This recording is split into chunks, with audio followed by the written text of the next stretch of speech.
Vamos a presentar a nuestro siguiente invitado, el doctor Washington González Nina, viceministro para la Dirección de Gestión Social del Ministerio de Interior y Policía y candidato a la alcaldía de Santo Domingo Este por el Partido de la Liberación Dominicana. ¿Qué tal? ¿Cómo le va? ¿Cómo está usted? Saludos, Marcel, Terrero, Jacín, aquí dispuesto a conversar un poco con ustedes de mi candidatura y de otros temas si es necesario. Bien, comencemos con la candidatura alcalde de Santo Domingo Este. Decíamos en el segmento anterior que hoy se convoca al comité político para dar a conocer las encuestas que fue el método que se eligió para elegir uno de estos 14 precandidatos que se inscribieron hace un par de semanas para optar por la candidatura a alcalde de Santo Domingo Este, entre los que usted está.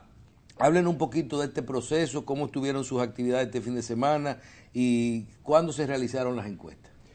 Mire, nosotros tenemos un programa bien acabado sobre la gestión que vamos a hacer en Santo Domingo Este. Ustedes saben que Santo Domingo Este es el municipio más grande del país y necesita de una buena gestión, pero no es posible hacer una buena gestión si no hay un programa de fortalecimiento de las alcaldías. Y ese es nuestro programa y ha sido nuestro programa durante todo este tiempo. El fortalecimiento de las alcaldías a través fundamentalmente de una cogestión con el gobierno central es lo más importante. Ninguno de los candidatos pudo conversar sobre el tema del fortalecimiento de las alcaldías. Y en materia, por ejemplo, de seguridad ciudadana, en materia de empleo, en materia de seguridad social, en materia, por ejemplo, de todo lo que tiene que ver el embellecimiento de la ciudad, no hay posibilidad de que uno pueda hacer un papel bueno en un municipio tan grande como Santo Domingo Este, sin que haya una participación directa de cogestión de esos servicios con el gobierno central. O sea que el primer planteamiento que yo hago es ese, el fortalecimiento del gobierno local. Durante todo el fin de semana, durante la semana anterior, nosotros hemos estado trabajando con un equipo que está dirigido por jóvenes, por miembros del Partido de la Liberación Dominicana, y he cogido, por supuesto, a mis amigos, a mis familiares que me han apoyado, y tuvimos actividades muy interesantes frente a Megacentro, hicimos un bandereo, frente a la San Vicente de Paúl, en los Mameyes, anduvimos y recorrimos todo el municipio completo. Y los municipios ya me conocen hace tiempo por mi labor de comunitario, por mi labor como servidor usted también público. fue viceministro de Trabajo en un momento, ¿verdad? Sí, yo fui director de trabajo durante 14 años y duré 18 años en el Ministerio de Trabajo. Y luego me trasladé a Industria y Comercio por 2 años y ahora que tengo casi 5 años en el Ministerio de Interior y Policía. Pero además, yo fui profesor durante mi estadía en la universidad en Villafaro, por ejemplo, para mantenerme en la universidad. ¿En el liceo? No, en un colegio, el colegio masónico. Y tengo más de 25 años dando clases en la universidad, en cada una de las universidades. He dado clases en la Universidad Autónoma, en AP, ahora mismo imparto Derecho Laboral 1 y 2.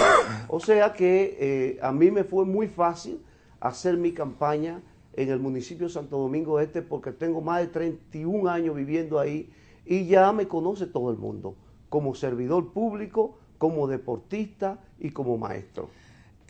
Doctor, en el día de hoy, ¿usted ya tienen conocimiento si hoy se van a dar a conocer la encuesta o solo el comité político va a recibir los resultados? ¿Se le ha informado a los precandidatos si hoy que se van a dar los resultados definitivos? No, el partido lo que decidió fue que la encuesta se haría a partir del jueves y que terminaría el domingo y que hoy lunes le entregaban esas encuestas a una comisión designada por el comité político y ellos a su vez se le entregarían al comité político, pero no hemos sido consultados sobre el final de la encuesta y cómo será su procedimiento. Fueron 2 encuestas que se realizaron. 2 encuestas, paralelas. exactamente, 2 encuestas, sí. Una pregunta, doctor.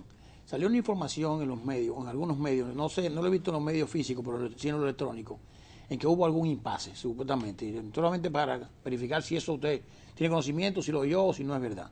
Se decía como que alguien se oregió, como dicen, de por dónde iban las preguntas y se adelantaron a decirle a los militantes, miren, va a venir por aquí la gente, respondan esto, respondan aquello, o ayudándolo de una forma u otra, buscando una ventaja específica. No sé si eso ocurrió en realidad.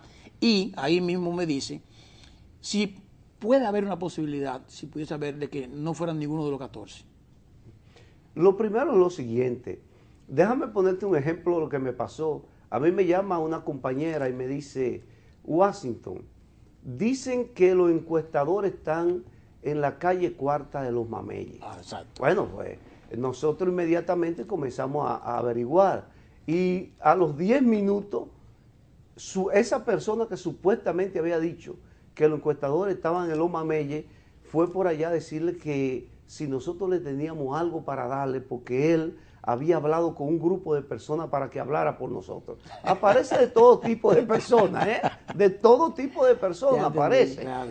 Pero oficialmente eso no es verdad. Okay. Eso fue muy herméticamente manejado.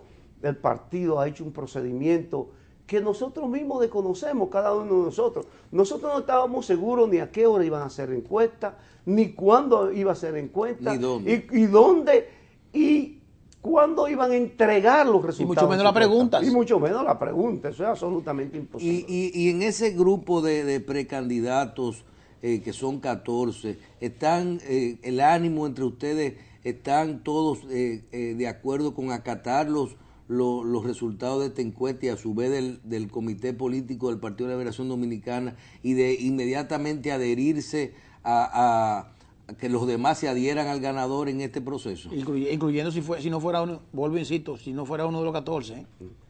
Mire, si ustedes se dan cuenta, cada uno de los candidatos son personas que tienen larga data en el Partido de la Liberación Dominicana. Todos muy preparados, incluyéndome a mí, porque... Sí. Pero además con una visión muy clara de qué es lo que quieren y hacia qué proceso vamos. No hay absolutamente ninguna duda que si el Partido de la Liberación Dominicana decide por uno de nosotros, los compañeros lo van a apoyar. Ahí no hay duda. En cuanto a si hay un candidato que no es lo que estamos participando en este proceso, bueno, yo dudo que se dé esa posibilidad, pero si el partido así lo decide, nosotros también lo acataremos. Nosotros no tenemos absolutamente ningún inconveniente. Muy bien, muy bien. Doctor, hay otros temas que podemos... Usted en la actualidad es viceministro de Interior y Policía para la gestión social, pero nosotros que conocemos su trabajo sabemos que usted se desenvuelve en todas las áreas importantes del ministerio. ¿Por qué no iniciar con el proceso de regularización? Usted fue partícipe, lo vimos su acción dentro del equipo de personas que trabajó en todo el proceso de regularización sobre todo de haitianos en República Dominicana. Vimos el trabajo que le dio, las largas filas en los diferentes ministerios.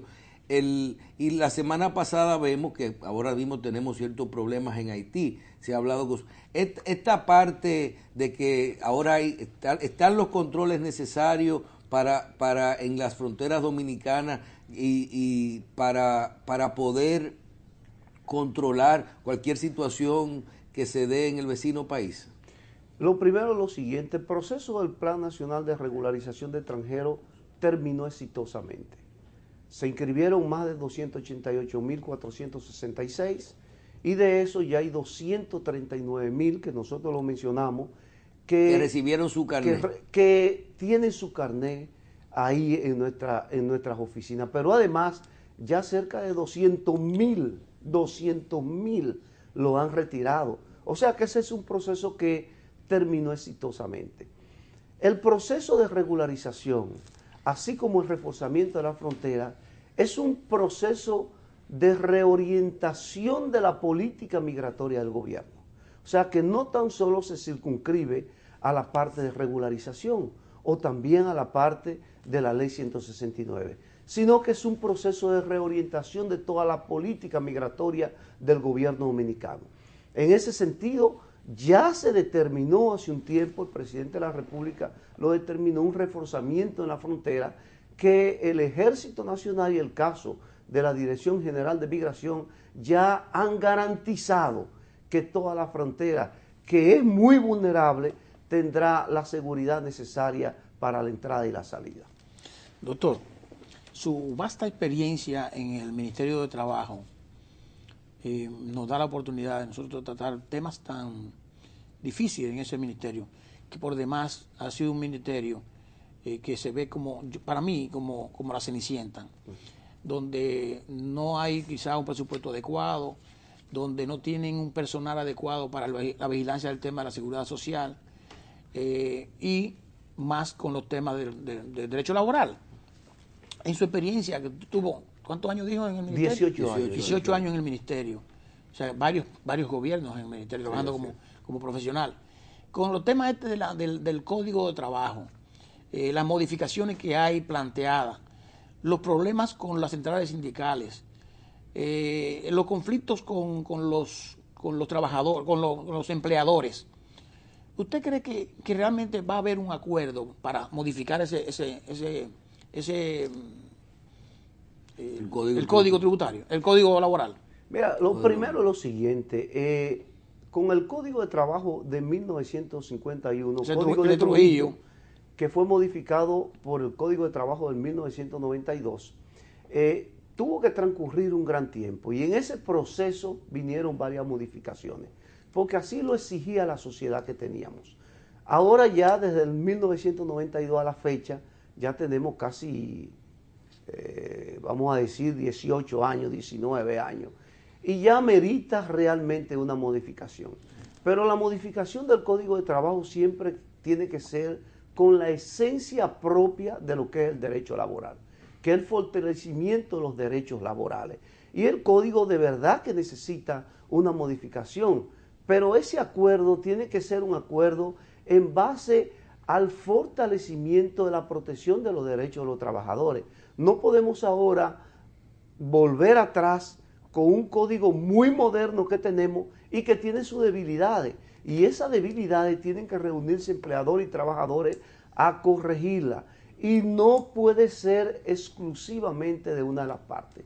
Tiene que haber un acuerdo. Y ese acuerdo, en cierta medida, tiene que respetar algunos derechos que los trabajadores ya conquistaron. El gran tema, o el más difícil, es el tema de las prestaciones laborales. Es imposible que los trabajadores puedan modificarse el código quitando las prestaciones laborales. Eso es imposible. Hay que buscar otro método para poder hacer una modificación que la necesita en estos momentos. Por ejemplo, el tema de la jornada de trabajo. No es posible que en un mundo tan cambiante al empleador no se le dé cierta flexibilidad de manejar ese horario, anualizar, por ejemplo, la jornada de trabajo o ponerla semestral para la cantidad de horas tope. Y ese es un gran beneficio para los empleadores, sin tener que tocar el tema de las prestaciones laborales, entre otros beneficios que pueden tener los empleadores y los trabajadores, que no necesariamente tienen que ser con las prestaciones. Doctor, y el mismo tema que el CONEPA habla esta semana, de que hay una cantidad grande de abogados comprando casos que afectan muchísimo a las empresas y embargando hoteles abiertos y cosas así. Sí, porque ahí no hay ningún tipo de protección con respecto a las empresas. Exacto, porque hablamos del derecho de los trabajadores, claro, pero también el derecho del patrón. O sea, en este caso se habla de una mafia, claro, de una mafia, diríamos, de abogados que toman casos laborales específicamente de extranjeros.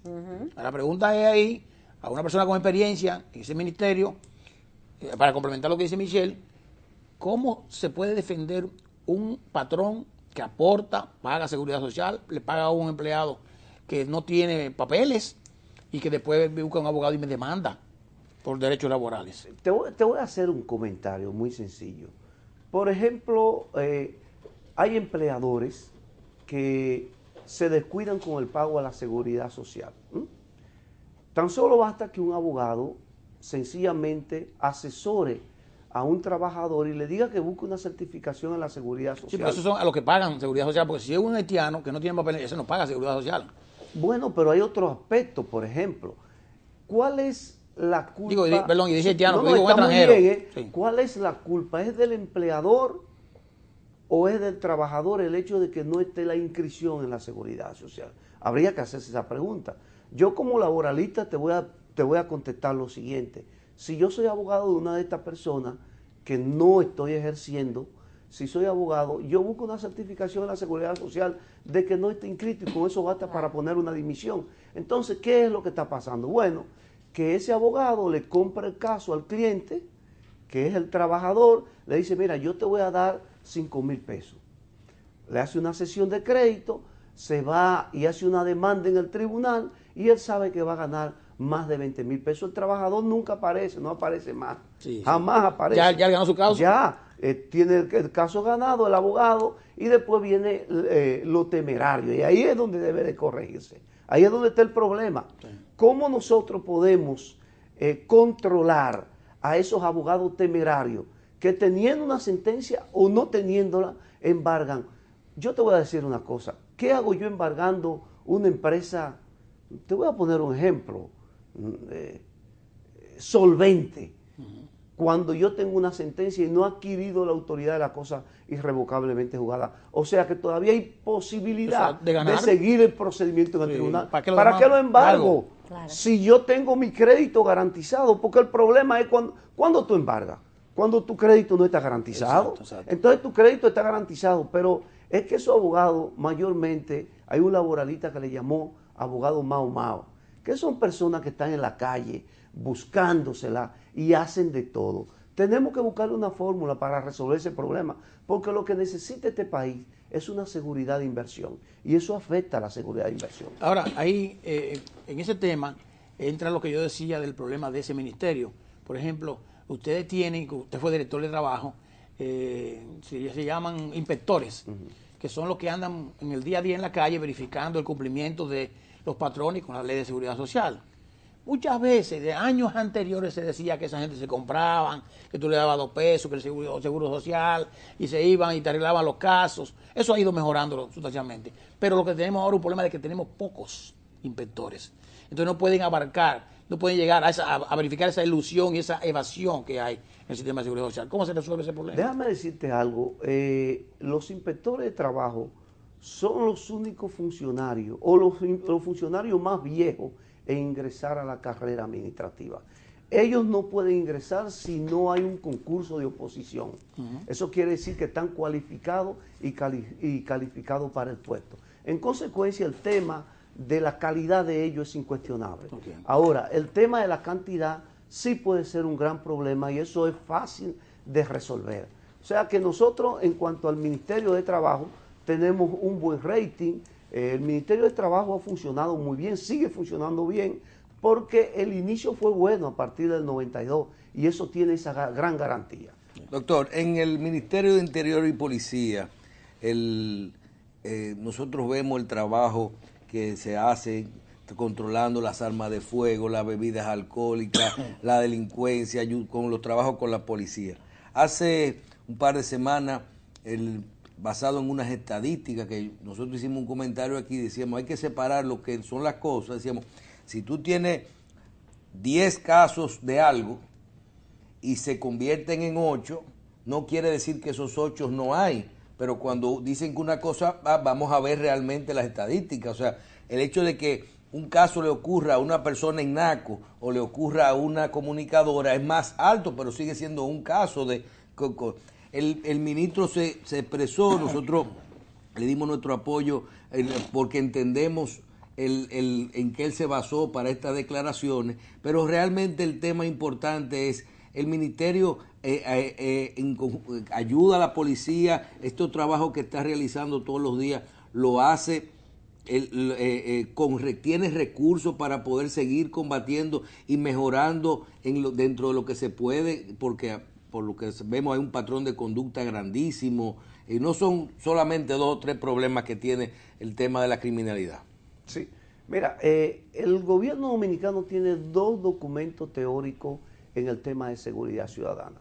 El primero fue el Plan Nacional de Seguridad Ciudadana, que salió en marzo del año 2013. Y el segundo es la Estrategia de Seguridad Ciudadana, que es un documento que todavía falta consensuar.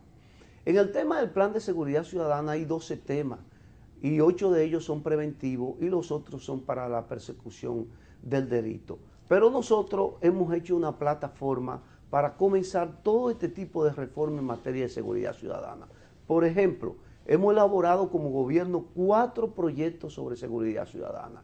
El tema de la ley de armas, el proyecto de ley de armas. El tema del proyecto de ley del Ministerio de Interior y Policía, que nunca ha tenido una ley orgánica. El tema también de lo que es el control de bebida alcohólica, el control responsable de bebida alcohólica. Y el tema que tú mencionabas, que es de una nueva ley orgánica de la Policía Nacional. Pero paralelamente con la creación de esta plataforma, tenemos desarrollado de esos temas prioritarios que le hemos llamado, que son 12, el caso del 911 o sistema de emergencia, que es incuestionable, que ha dado gran resultado y lo que tiene que expandirse como será expandido. Tenemos el tema del Observatorio de Seguridad Ciudadana, por ejemplo. En ese Observatorio de Seguridad Ciudadana es lo que nos da a nosotros a flote cuál es la verdadera situación que hay para nosotros trazar política pública sobre seguridad ciudadana. Un ejemplo que pongo, ya nosotros llevamos 12 boletines estadísticos sobre seguridad ciudadana. Sin esa estadística nosotros no podemos trazar política pública sobre seguridad ciudadana. O sea que nosotros tenemos una estrategia muy bien pensada que ha comenzado a dar resultados. El tema de la prevención en seguridad ciudadana es a largo tiempo. Nosotros estamos comenzando a trabajar y los resultados se han visto. ¿Por qué se habla de reducción de la tasa de homicidio? Y quiero aclarar, estoy hablando de la tasa de homicidio que se toma en consideración por cada 100.000 habitantes. Homicidio. Sí. Bueno, hace 5 años que estaba en 24.5. ¿Eh? Y nosotros ahora le hemos bajado a 16.8. ¿Cómo ha sido eso? Bueno, por esa medida que hemos tomado. Ahora, hay otro tipo... ¿Eso por cada 1.000? Por cada 100.000 habitantes. 100.000. Pero hay otro tipo de temas sobre la inseguridad ciudadana que tienen que tratarse paralelamente y que nosotros estamos tratando. Probablemente ahora mismo yo tenga que hablar aquí y decirle, la situación se ha reducido y cuando salgamos a la calle, bueno, pues se encuentra una joven que la acaban de atracar y me dice, bueno, de eso que usted habla de seguridad ciudadana, es que eso no se va a resolver en un día ni en 2 días. Es un proceso. Lo importante ahora es lo siguiente, que el pueblo dominicano entienda que el gobierno está trabajando con una planificación para resolver el problema de la inseguridad a través de proyectos muy claros y muy precisos y de una estrategia de seguridad ciudadana que ha iniciado primero con un observatorio de seguridad ciudadana que estamos siendo apoyados por el PNUD, por Naciones Unidas y que probablemente se considere para la recopilación de informaciones como un gran modelo. Segundo, el tema del sistema de emergencia o 911, que es un tema que nosotros nos trasladamos al mundo entero a verificar cómo era ese procedimiento para hacer un modelo dominicano y que podrá ser utilizado posteriormente en otros países. Y así también estamos haciendo con una serie de proyectos. Ahora tenemos pensado un proyecto que se denomina reducción de la violencia juvenil. El tema de la seguridad ciudadana es multicausal. Sí. Es un tema de combatir el desempleo. Es un tema de combatir el tema o fortalecer el tema de la salud. Es un tema de propiciar más el deporte, la cultura. Y esos programas sociales que tienen que ver con la seguridad ciudadana, nosotros hemos comenzado a desarrollarlo con un apoyo de los organismos internacionales. Yo no quiero venir aquí a decir, mire, aquí hay seguridad ciudadana, mire, aquí se ha combatido esto. No, yo he venido aquí a decir, nosotros tenemos los proyectos necesarios para poder mejorar la seguridad ciudadana y que son proyectos serios y que tienen como visión fundamental involucrar a la ciudadanía, porque si no involucramos a la ciudadanía tampoco vamos a dar resultados. Y ahí está el tema, vuelvo a la primera pregunta que me hicieron al inicio del programa, ahí está el tema del fortalecimiento de los gobiernos locales. Sin un fortalecimiento de los gobiernos locales no hay seguridad ciudadana y la alcaldía es que tiene que dirigirlo. Nosotros por eso decíamos que tenemos la experiencia suficiente en materia de seguridad ciudadana, en materia de generación de empleo, en materia deportiva, en materia cultural, para tener las capacidades y poder ser el alcalde de Santo Domingo. Doctor, pero mire, estamos conversando con el doctor Washington González Nina, viceministro de Interior y Policía. Pero mire, como tema conexos a eso que usted acaba de decir, está la ley de armas. Esa ley, el proyecto de ley, se ha introducido, o sea, ha estado en el Congreso y sale. Creo que es un proyecto de Hito Bisonó, si mal no recuerdo. El PLD tiene mayoría en el Congreso. El PLD puede apoyar esa ley. Esa ley ayudaría a minimizar el tema de la delincuencia, porque va a haber un control adecuado. ¿Por qué no sale? Mira, cuando se introduce la ley al Congreso, nosotros fuimos consultados y nosotros dimos nuestras opiniones, ¿no? Como gobierno estoy hablando, no estoy hablando como Ministerio de Interior y Policía, como gobierno. Esas observaciones fueron llevadas al Congreso, fueron conocidas en el Congreso y posteriormente, entonces, bueno, el Congreso nos las envió de nuevo para que nosotros podamos hacer una coordinación con otros organismos del gobierno, el caso de las Fuerzas Armadas, de la Armada, entre otros, y ya le dimos nuestro visto bueno desde el punto de vista de la unificación de criterios. O sea que nosotros, nosotros esperamos que ya prontamente ya se resuelva esto. Bien, doctor, se nos quedan, queríamos hablar con usted, nosotros tenemos, hablamos siempre de la diferencia entre violencia y criminalidad, sabemos que muchas cosas que son de los dominicanos violentos se le pegan a los índices de criminalidad, y que si un señor le dio una trompa a la mujer o que si tiró unos tiros un señor borracho, no es lo mismo que un caso, pero son hechos que tienen a la población con problemas. Le deseamos mucha suerte y vamos a ver qué pasa en los resultados de las encuestas ya de lo que tiene que ver con la alcaldía. Eso es esta noche, ¿verdad? Sí, eso será hoy o mañana. Eso es hoy mismo. Mañana, sí. Vamos a ver cómo salen las cosas. Estaremos esperando. Gracias. Doctor, muchas gracias. Gracias. Bendición, muchísimas gracias. Y a ustedes los despedimos, si Dios lo permite. Hasta mañana. Chao.